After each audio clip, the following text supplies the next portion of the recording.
নুপুরের দাম 1000 টাকা হলেও তার স্থান পায়, আর টিপের দাম 1 টাকা হলেও তার স্থান কপালে। ইতিহাস সাক্ষী, লবণে কখনো পোকা ধরেনি, কিন্তু মিষ্টিতে প্রতিদিনই ধরে, আবার পিঁপড়েও ধরে।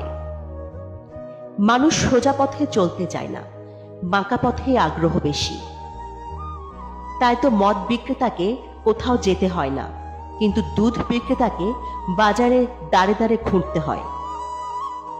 আমরা সর্বদা দুধ বিক্রেতাকে বলে থাকি, দুধে জল মেশাননি তো, অথচ মানুষ মদে জল মিশিয়ে খায়।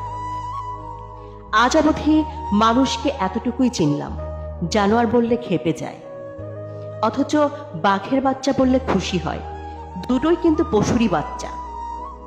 কচু পাতা দেখেছেন নিশ্চয়ই, উপরে সবুজ আর ভেতরে চুলকানিতে ভরা।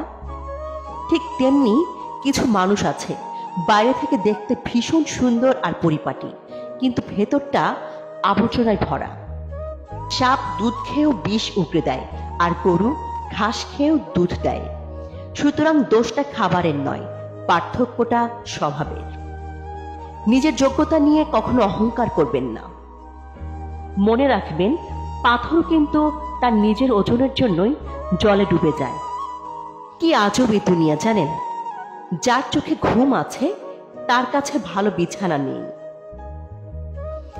যার কাছে ভালো বিছানা আছে তার চোখে ঘুম নেই, যার মনে দয়া আছে তার কাছে দেওয়ার মতো কিচ্ছু নেই, আর যার কাছে দেওয়ার অনেক কিছু আছে তার দেওয়ার মনটাই নেই। যে সম্পর্কের কদর করে তার সাথে কেউ সম্পর্ক করতে চায় না, আর যে সম্পর্কের কদর করে না তার সাথে সবাই সম্পর্ক রাখতে চায়। যার পেটে খিদে আছে তার কাছে পর্যাপ্ত খাওয়ার নেই, যার পেটে খিদে নেই তার কাছে খাবার নষ্ট করার মতো প্রাচুর্য আছে। একটা কথা সব সময় মনে রাখবেন, ধনী আপনি চাইলেই হতে পারবেন, কারণ আজকালকার দুনিয়ায় পয়সা কামানো বিশাল কোনো ব্যাপার নয়।